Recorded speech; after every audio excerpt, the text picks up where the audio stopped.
Okay, this is a little video where I discuss some of the art pieces that spoke to me. What that means is it's not that they're the best of all the students' artworks. It's just a matter of which ones speak to me in particular when I just glance at it and I say, hey, oh, that one's speaking to me. And what do I mean by that? Well, if I look at it and I just say, hey, you know what? I look into this and I can see the way that the lines just kind of like converge onto one spot, kind of directing me in. And then you see this lighthouse there, and that lighthouse representing solitude, but you got that reflection of the ice. It's almost like at first glance I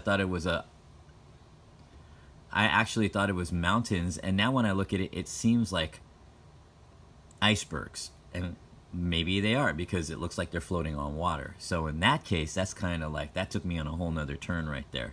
But the contrasting colors, the silver, the relationship between the cool colors and the heat that's radiating outward, you could either fall in, but you could also be pulled out from there. You know what I'm saying? So this piece spoke to me. The reason why this piece speaks to me is because there is so much involved with it. The distressed background, the canvas just looking like it's been worn and frustrated. This took hours to create. Initially, there was a background that was done, and the dream was to just put, or the initial sketch that this student created was to have a ballerina in the middle of it.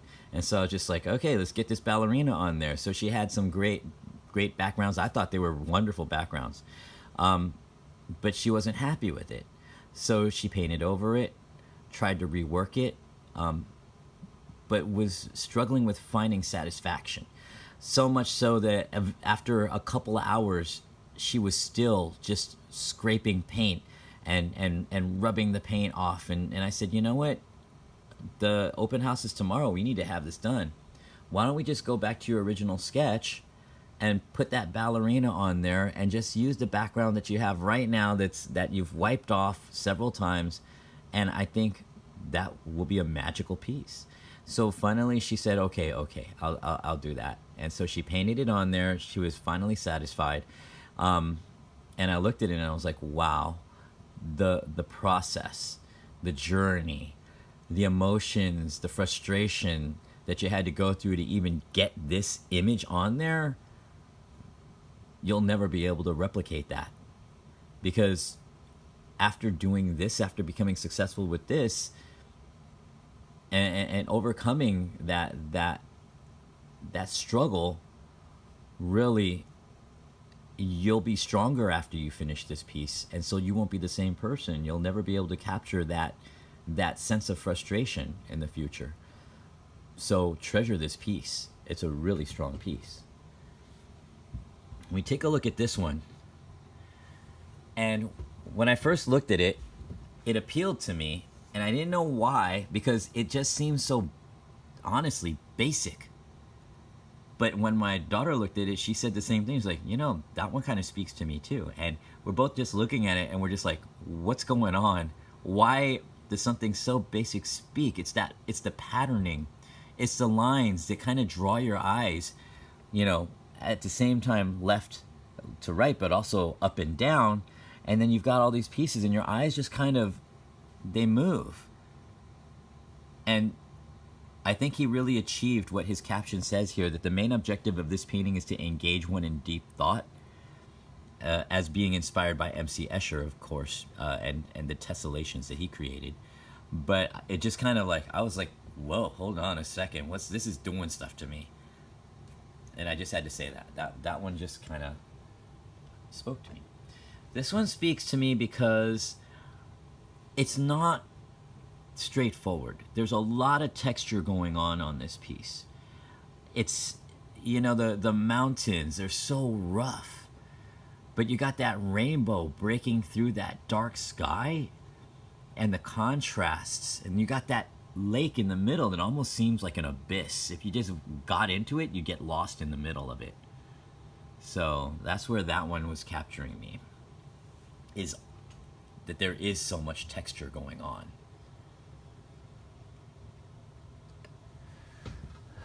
The reason why this one spoke to me, or how this one speaks to me, is because when I looked at it in the original sketch that he designed, it wasn't this abstract. But as he was putting the colors together, I was like, wow, this is going somewhere. And I mean, we're talking about Asgard over here. The Rebirth of Asgard is the title of this one. And it's like, you got the Tesseract in the middle there. But even if I didn't know the story, it kind of moves me. Because it's just, there's a lot. I mean, you look at the zigzags over here. You got the symmetry going on. You got this dark line of thunderous lightning, just like zigzagging here.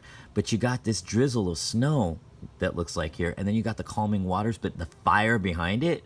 What's going on? Now this one is Untouched Beauty, and it's basically saying, you know, you can see the sky and the galaxies, and the way this one kind of spoke to me was that it did seem infinite. When you look at it, you're like, wow, okay, that sky goes in forever.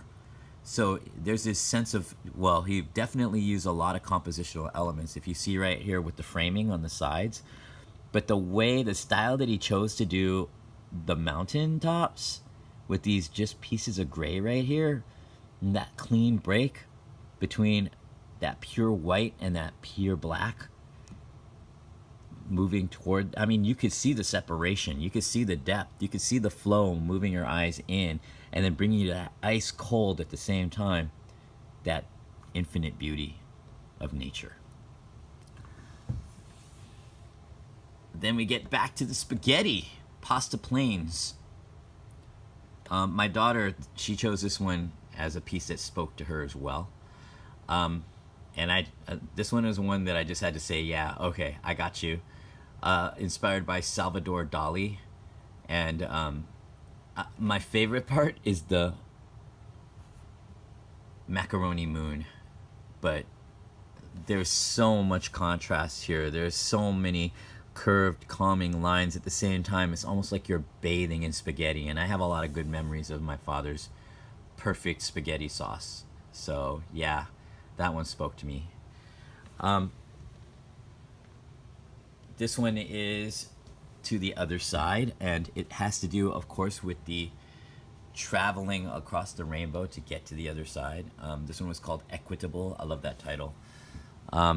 This one was called Escape. Again, breaking out from whatever frustrations you had. So that was perfect. And this one was called The Reflection. Okay. Thank you for watching. And don't forget to like and subscribe. Yeah, that was jarring.